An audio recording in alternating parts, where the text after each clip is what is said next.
The first time I saw Hannah Whitaker again, my 5-year-old son had a rash on his chest, a fever that kept climbing, and a plastic dinosaur clenched in one sweaty fist like it owed him money.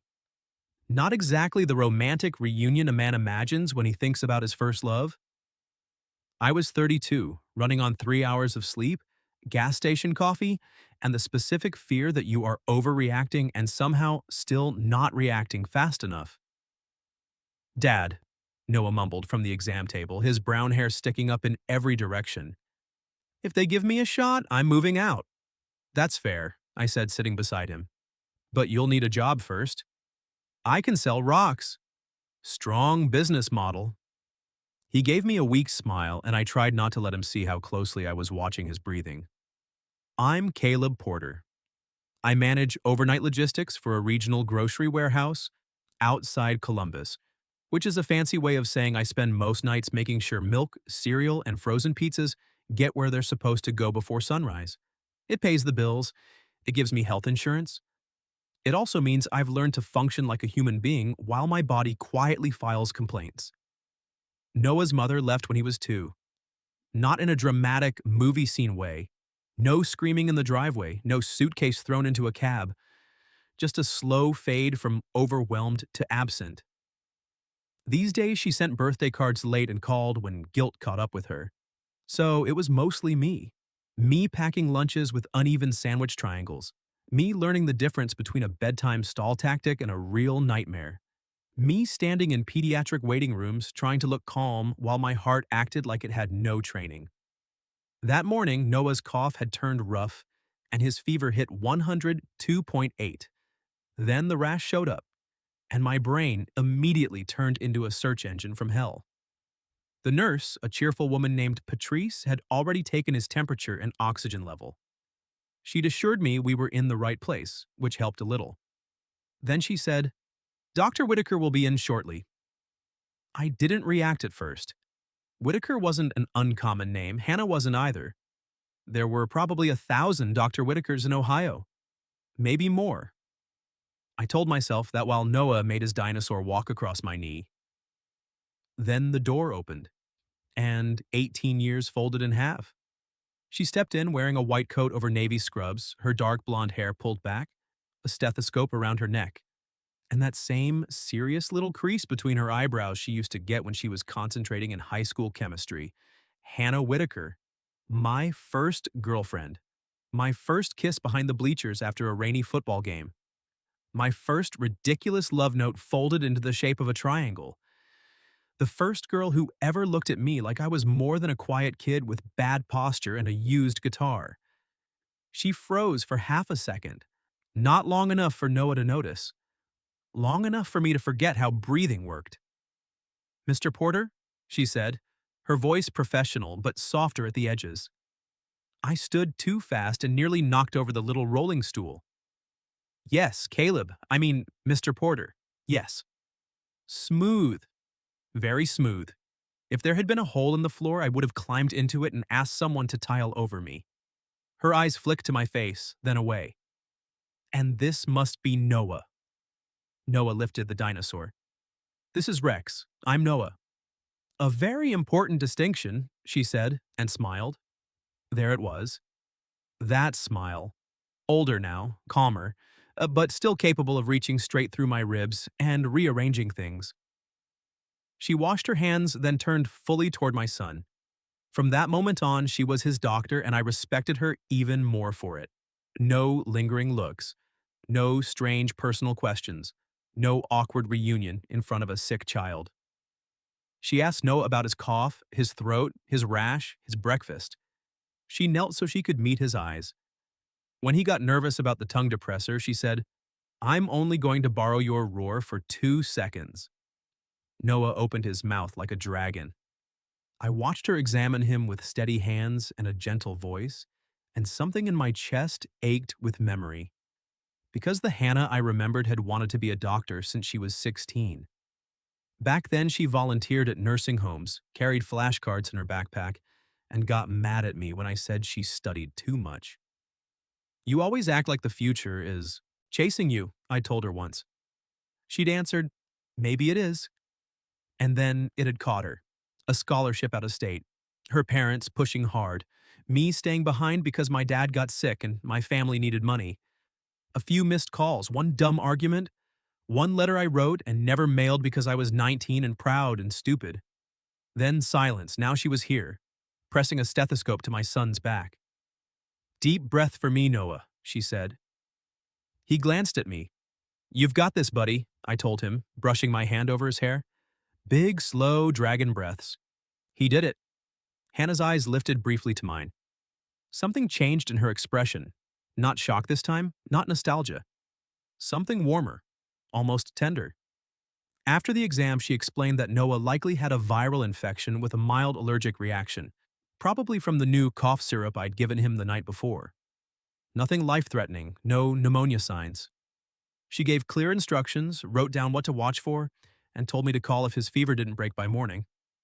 I nodded like a man receiving sacred instructions. At the end, Patrice came back with a sticker sheet and offered Noah his choice from the toy basket near the nurse's station. He slid off the table, suddenly cured enough to negotiate. When he was out in the hallway debating between a bouncy ball and a tiny race car, I stepped out holding the paperwork. Hannah followed a few seconds later. The clinic hallway was quiet except for printers humming behind the reception desk. She stopped beside me, close enough that I could smell clean soap and something faintly citrus. For one breath, neither of us said anything. Then Hannah looked at Noah, who was showing Patrice how Rex could defeat the bouncy ball, and her smile softened. "You're a really good father, Caleb."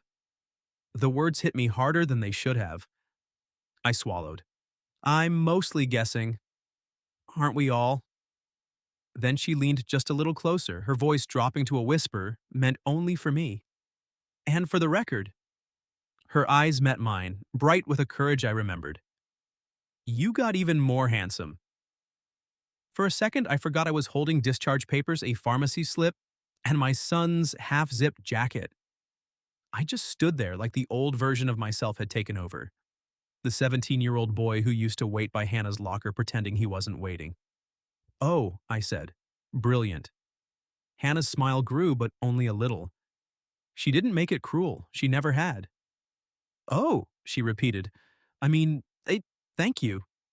I glanced toward Noah, who was now explaining to Patrice that dinosaurs did not need flu shots. "You look—" I stopped. There were lines I didn't want to cross in a pediatric clinic hallway, especially while my son had a fever and a race car in one hand. Hannah seemed to understand. Her expression gentled. "I know," she said softly. "Not here." The fact that she said it so easily made my chest tighten. Not no, just not here. Noah came running back then, cheeks flushed but eyes brighter. "Dad, Dr. Whitaker said I'm not dying." Hannah blinked, startled, then laughed. "I'm fairly sure I phrased it differently. You said I was going to be okay." "That's true." "So, same thing." I put a hand on his shoulder. "Say thank you." "Thank you, Dr. Whisker." Hannah pressed her lips together, fighting another laugh. "You're welcome, Noah." "It's Whitaker," I whispered to him. He looked offended. "That's what I said." Outside, cold air slapped me awake. I buckled Noah into his booster seat, tucked his blanket around him, and handed him Rex. "Dad?" he asked as I started the engine. "Yeah? Do you know Dr. Whisker?" My hands paused on the steering wheel. Kids notice everything, even when sick, especially when you're trying to hide from your own past. "I used to," I said carefully. "A long time ago." "Was she your teacher?" "No." "Did she fix you?" I almost laughed, but it caught somewhere in my throat. "Nobody," I said. "Not exactly." He considered that for a moment, then yawned so wide his whole face disappeared. "She's nice." "Yeah," I said, pulling out of the parking lot. "She is." By the time we got home, the fever medicine had helped. Noah ate half a piece of toast, accepted that dinosaurs could not sleep in the humidifier, and passed out on the ai-at-ao couch under his astronaut blanket. I sat on the floor beside him with my back against the sofa, phone in my hand, Hannah's voice still moving through my head. "You got even more handsome." At 17, she'd once told me I looked handsome in a thrift store blazer I'd bought for winter formal. I'd believed her so completely that I wore it everywhere for 2 months, including a family barbecue in July. Back then, loving Hannah had felt inevitable. She was disciplined, stubborn, bright enough to make teachers nervous. I was quieter, better at fixing bikes than making plans. Somehow we balanced. Then her acceptance letter came. Pre-med program in Vermont, full scholarship. Her mother cried from pride. Her father shook my hand like I was a temporary inconvenience. I told Hannah I was happy for her. I meant it, mostly. My father's kidneys were failing then.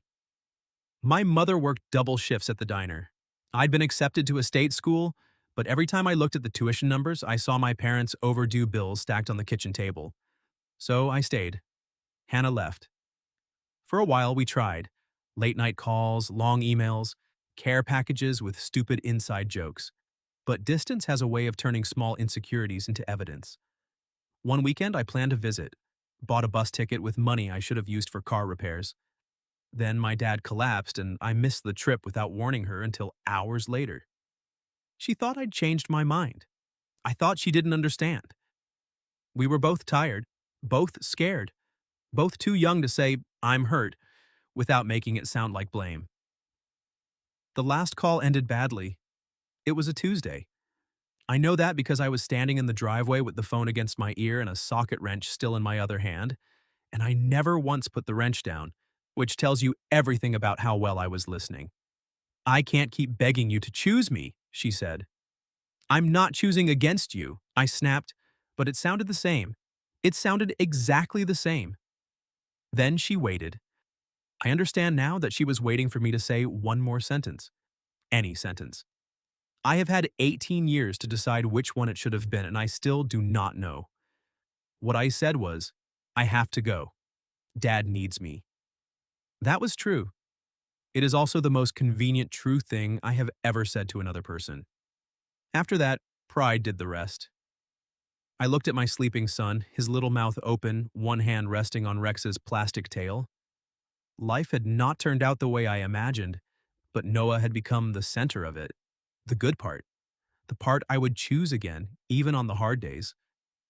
My phone buzzed, an unknown number. For one wild second, I thought it might be Hannah. Then I remembered doctors didn't just text former boyfriends from patient charts. Boundaries, ethics, reality. The message was from the pharmacy. Prescription ready.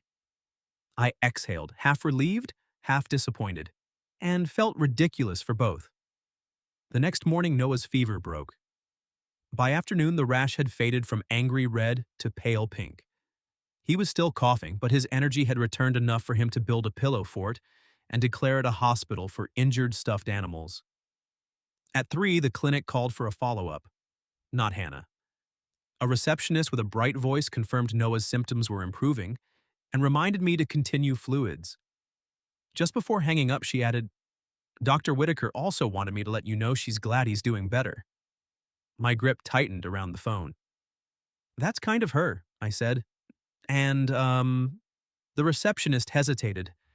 She said if you had any non-medical questions, you could reach her through the office email she wrote on the bottom of the care sheet. I pulled the papers from the counter. There, beneath the dosage instructions, in small, neat handwriting, was an email address. Not personal enough to be reckless. Personal enough to make my heart trip. I stared at it for a long time while Noah shouted from inside the pillow fort, "Dad! Emergency! The bear needs soup!" "Coming," I called. But before I stood, I read Hannah's note one more time. H. Whitaker, MD, and under it, "If you ever want to catch up properly when everyone is healthy." I did not email her right away. I wanted to. I wrote 3 versions in my head while making Noah soup, 2 while folding laundry, and one particularly terrible draft at 2 in the morning that began with, "So, funny seeing you after half my life." I deleted that one without ever typing it. By Friday, Noah was back to arguing with cereal commercials, which meant he was officially recovering. I called the clinic and asked if Dr. Whitaker was accepting new patients long-term, or if we should continue with our regular pediatrician. The receptionist put me on hold. 2 minutes later, Hannah came on the line. "Hi, Caleb." Just my name, and suddenly I was 17 again, standing outside the town library with sweaty palms. "Hi, I said, lowering my voice even though Noah was in the living room. I wanted to check something. I don't want to make anything complicated for you professionally. A pause. Then she said, "Thank you for saying that. I mean it. Noah's health comes first. If catching up makes things awkward, I understand." "It doesn't have to be awkward," she said gently. "But if we decide to reconnect personally, I shouldn't be his pediatrician going forward. Not because anything improper happened, just because boundaries matter." I leaned against the kitchen counter, relieved and oddly proud of her. "That sounds right. I can have the office transfer you to Dr. Sato. She's excellent, kind, thorough, terrifyingly good at remembering every child's favorite dinosaur. Noah respects that kind of authority." Hannah laughed softly. The sound moved through me like sunlight entering a room I had forgotten to open. "So," she said more quietly, "if you still want to catch up properly, I do. Saturday morning? There's a coffee place near the old courthouse. Terrible parking, excellent scones, no stethoscope." "No stethoscope is good," I said. "I'd hate to be outperformed by medical equipment. You always did get jealous easily." "That was one time, and your lab partner had perfect hair." "His hair was not perfect. It had volume, Hannah." She laughed again, and this time I let myself smile. Saturday morning, I dropped Noah at my sister Tessa's house. She opened the door in pajama pants holding a mug the size of a flower pot. "You look nervous," she said. "I'm getting coffee." "With the first love pediatrician?" I stared at her. "Noah told you?" "Noah told me Dr. Whiskers smiled at you like a princess in a cartoon." I closed my eyes. "Great." Tessa grinned. "Relax. You deserve coffee with someone who smiles at you." That was the kind of thing she said that made it impossible to argue. After our dad died, Tessa had been the one who showed up with casseroles, babysat during night shifts, and never once made me feel like asking for help was failure. Still, on the drive downtown, guilt rode beside me. Single-parent guilt is a shapeshifter. It becomes guilt for working too much, guilt for being tired, guilt for wanting 1 hour where nobody needs you to cut grapes in half. The coffee shop had brick walls, mismatched chairs, and a chalkboard menu written by someone with too much faith in cursive. Hannah was already there. No white coat, no scrubs. She wore a green sweater, dark jeans, and her hair loose around her shoulders. For one breath, all I could do was look at her. Not as Dr. Whitaker, not as the girl from the bleachers, but as the woman time had made from both. She stood when she saw me. "Hi." "Hi." We smiled like idiots. Then, because we were adults and not teenagers hiding behind lockers, we ordered coffee and sat by the window. For a while, we kept it easy. Jobs, the town, my warehouse schedule, her residency in Chicago, then coming back to be near her widowed mother. Noah's obsession with dinosaurs and soup-based medicine. "He's wonderful," she said. "You can tell he feels safe with you." I looked down at my cup. Compliments about fatherhood always unsettled me, not because I didn't want them, but because they touched the place where I worried I was failing. "I try," I said. "Some days that's the whole strategy." "That's more than a lot of people manage." Her voice had no pity in it, only respect. After a quiet moment, I asked the question that had sat between us since the clinic hallway. "Did you ever hate me?" Hannah's fingers tightened around her cup. "No," she said. "I missed you too much to hate you."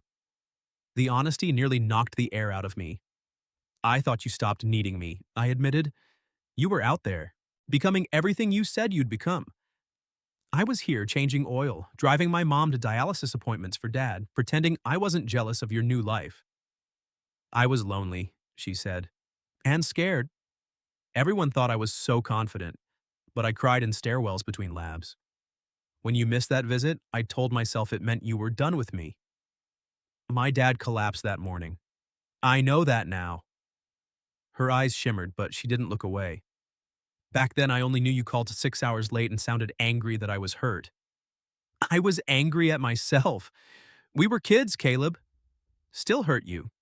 "We hurt each other." Outside, a couple passed with a stroller, the baby bundled in yellow. Hannah watched them for a second, then turned back to me. "When I saw you with Noah," she said softly, I thought, there he is. The boy who used to walk me home in the rain, except now he's a man convincing his sick child to take dragon breaths. My throat tightened. I wasn't sure what you saw. Her smile was tender. I saw someone I recognized and someone new. I wanted to reach across the table for her hand. I didn't, not yet. Instead, I said, "Would you maybe want to do this again?" "Yes," she said so quickly we both laughed. Then her phone buzzed. She glanced down and her expression shifted. "Everything okay?" I asked. "My mother," she said, but her smile faded. "She heard I ran into you." Something cold moved through me. "Is that bad?" Hannah looked out the window, then back at me. "It might be complicated." Complicated. That word followed me home like weather. Tessa noticed as soon as I picked up Noah.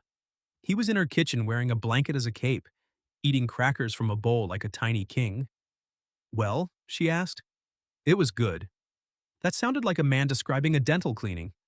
"It was really good," I admitted. Her eyebrows lifted. "But?" I glanced at Noah. "Adult stuff." Noah looked up. "Taxes?" "Yes," Tessa said solemnly. "Romance taxes." I shot her a look. On the drive home, Noah asked if Dr. Whisker was still his doctor. I explained that he'd be seeing Dr. Sato next time. "Did Dr. Whisker get fired?" "No, buddy, she's just someone Dad knows outside the doctor office now." He accepted this with the easy logic of childhood. "Can she still like dinosaurs?" "I think that's allowed." That night, after Noah fell asleep, my phone lit up. Hannah, not an office email, a real text. I smiled before I opened it. "Thank you for coffee." I'm sorry the ending got strange. I typed back, "You don't have to apologize for your mother having opinions." Her reply came a moment later. "You remember her then." I remembered Mrs. Whitaker very well. Evelyn Whitaker had never been cruel to my face. She was too polished for that. But she had a way of looking at me that made me feel like mud on a clean floor. Back then, I was the boy with grease under his nails and no clear path out of town. Hannah was her brilliant daughter with medical school dreams. To Evelyn, love was fine as long as it didn't interfere with achievement. I wrote, "She once asked me if warehouse work was a phase." I wasn't even working at a warehouse yet. Hannah sent a facepalm emoji, then, "She was wrong about you." I stared at that sentence longer than I should have. Then another message appeared. "She's worried I'll get hurt again." I told her I'm not 17 anymore. I answered, "Neither am I," for a few minutes, nothing. Then, "I'd like to see you and Noah somewhere normal, not a clinic. Only if you're comfortable." My thumb hovered. Introducing anyone to Noah felt bigger than a date. It meant letting someone stand near the most important part of my life. It meant giving my son a chance to like someone who could someday leave. But Hannah had already seen Noah sick and scared. She'd seen me tired, unshaven, and near panic. She hadn't turned away. I wrote, "Park on Sunday? There's a playground by Maple Pond. Public, full of witnesses, dinosaurs welcome."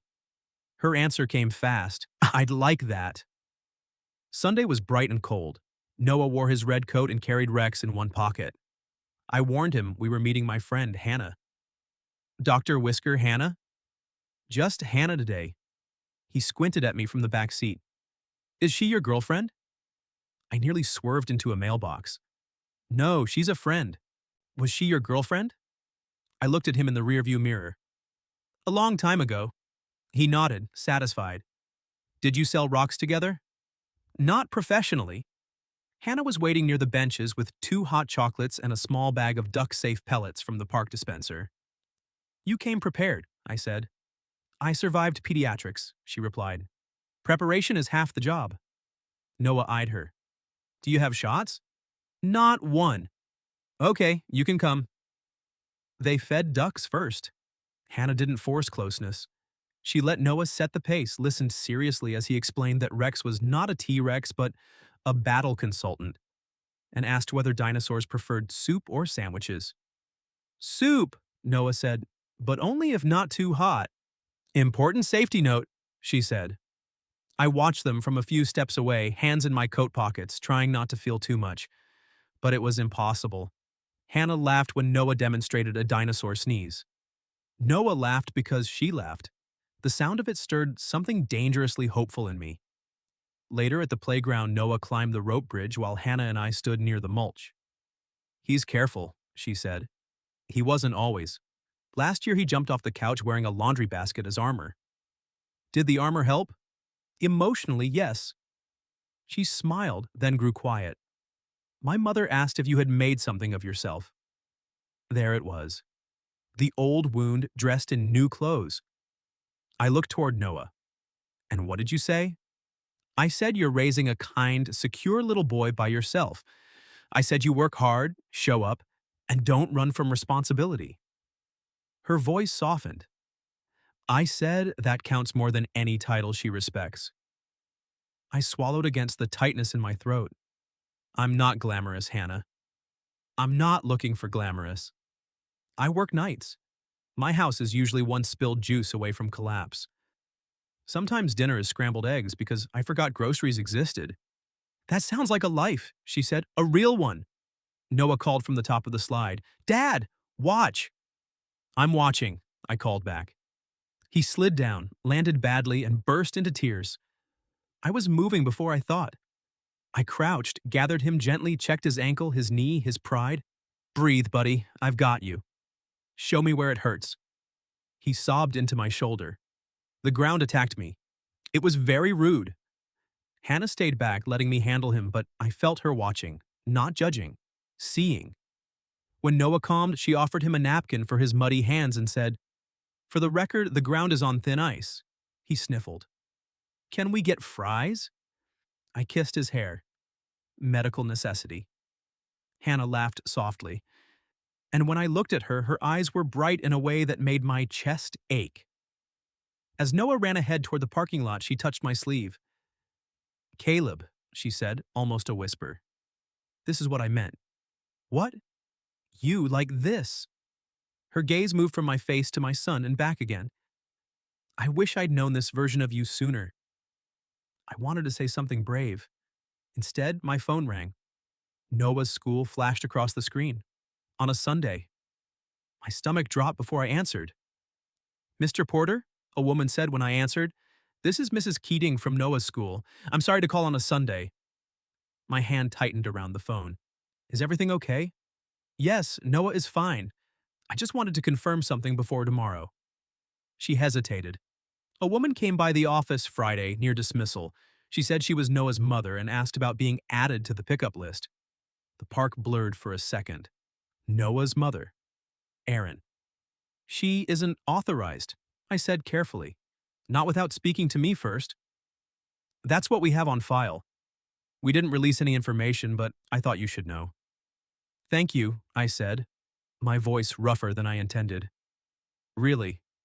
Thank you for calling." When I hung up, Noah was 10 feet away making Rex climb a parking block. Hannah didn't ask for details, she just looked at my face and understood enough. "Do you need to go?" she asked. I nodded. "I think so." "Then go," she said. "I'll follow if you need me to, or I'll give you space if that's better." That almost undid me. Not the offer itself, but the way she gave it without reaching for control. I swallowed. "Fries are going to have to wait." Noah looked up, scandalized. "The doctor said they were medicine." "I said that," I reminded him. "Oh," he sighed. "Can medicine happen later?" "Absolutely." That evening, after Noah was asleep, I called Erin. She answered on the fifth ring, sounding bright and fragile. She said she missed him. She said she'd been thinking. She said maybe she was ready to be more present. I wanted to believe her. I also remembered Noah waiting by the window on his fourth birthday because she had promised to come and then didn't. So I kept my voice calm. I told her we could talk. I told her everything would be planned, safe, and slow. I told her Noah was not a door she could open whenever guilt knocked. When I hung up, I sat in the dark kitchen with my head in my hands. My phone buzzed. "Hannah, you don't have to answer, but I'm thinking about you." I stared at that message until my eyes burned. Then I typed, "I'm scared of letting anyone close enough to disappoint him." Her reply came a minute later. "Then don't let me close quickly, let me earn it slowly." That was Hannah. Not rushing in with pretty promises, not trying to become the solution to a life she had only just re entered. Just steady. Slowly became our word. Slowly, we had coffee again. Slowly, Noah started asking if just Hannah was coming to the park. Slowly, she learned that he hated peas but would eat broccoli if we called it tiny trees. She learned that I burned pancakes on the first side every time. She learned that I got quiet when I was worried and that sometimes, after night shifts, I fell asleep sitting up with one shoe still on. I learned things too. Hannah hummed when she read medical journals, she cried at old dog commercials. She was brave with everyone except her mother.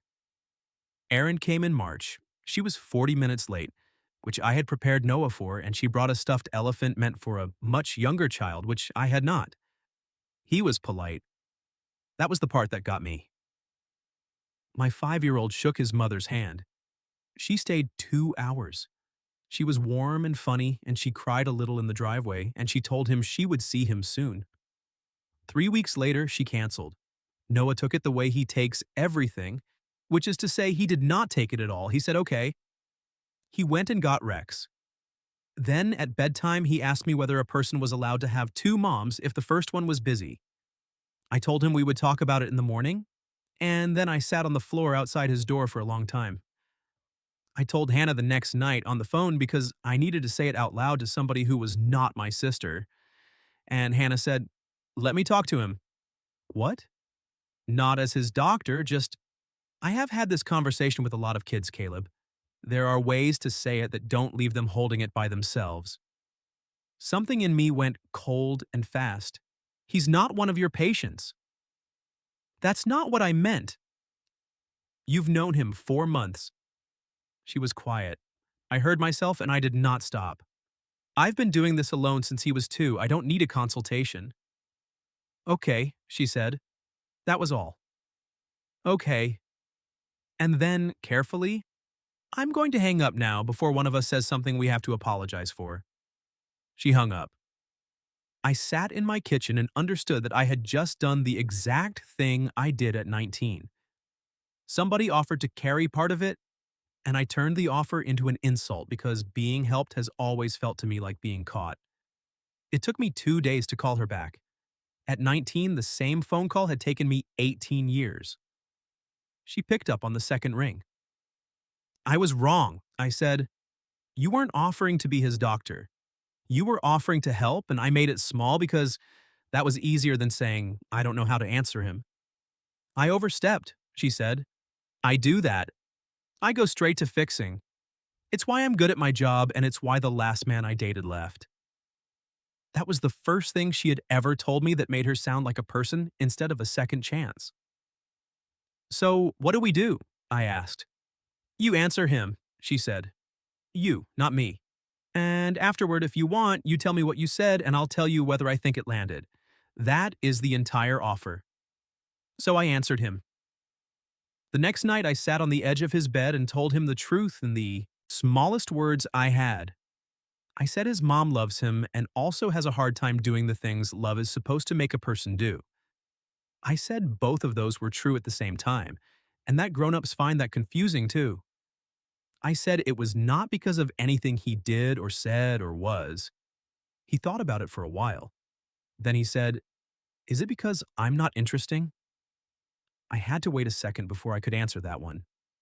No, I said, it's because she isn't finished growing up yet.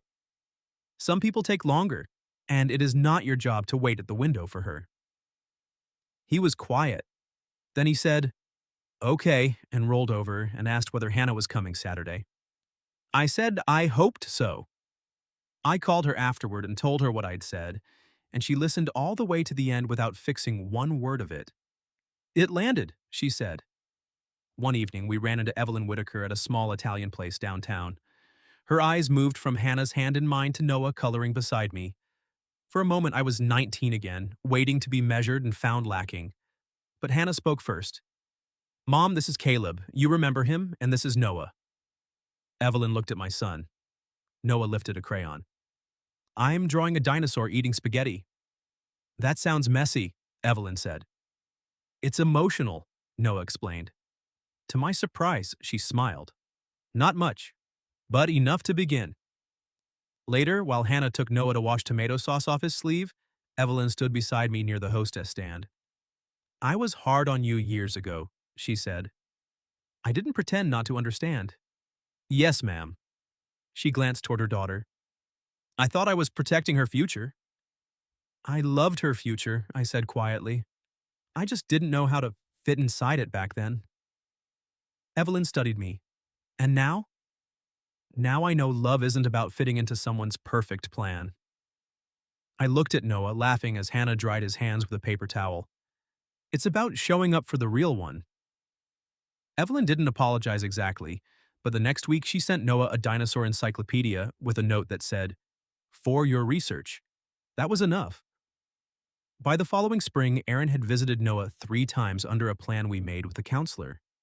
She was kind when she came, and Noah liked seeing her, but he no longer waited at windows. He had learned with help that grown-up choices were not his fault. Hannah and I kept building. One dinner, one school concert. One feverish winter night when she sat on my couch, not as his doctor, just as the woman who loved us, and helped me change cartoon episodes while Noah dozed between us. I want to be careful here because this is the part where stories like mine usually start lying. Erin did not turn into a different person. She comes when she comes. Last year, she made 2 of the 3 visits we planned, and Noah is old enough now to do that arithmetic himself. Evelyn and I are polite. We are not close. Some of that is mine to fix, and I have not fixed it. And there are still nights when I get home at 4 in the morning and stand in the hallway outside my son's door doing nothing at all, just listening, because 5 years of practice has not cured me of checking. That is what I got. Not a repaired past, a better present, carried carefully by people who are tired. A year after that first appointment, I found myself back in the same pediatric clinic hallway. Noah was healthy this time, there for a checkup with Dr. Sato. He came out proudly wearing 3 stickers on his shirt and carrying a new plastic lizard he insisted was medically necessary. Hannah was waiting beside me off duty in a soft blue sweater. On her left hand was the ring I had given her 2 weeks earlier under the maple tree at the park while Noah yelled, "Say yes so we can get cupcakes." She had said yes. Noah ran ahead to show the receptionist his stickers. The hallway hummed with printers and distant voices, ordinary as ever. Hannah slipped her hand into mine. I looked at her and saw the girl I had lost, the woman I had found, and the life we were still learning how to hold carefully.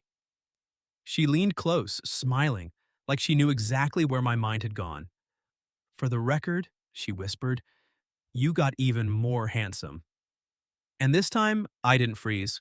I kissed her hand, watched my son laugh under the clinic lights, and finally believed that some second chances don't arrive loudly.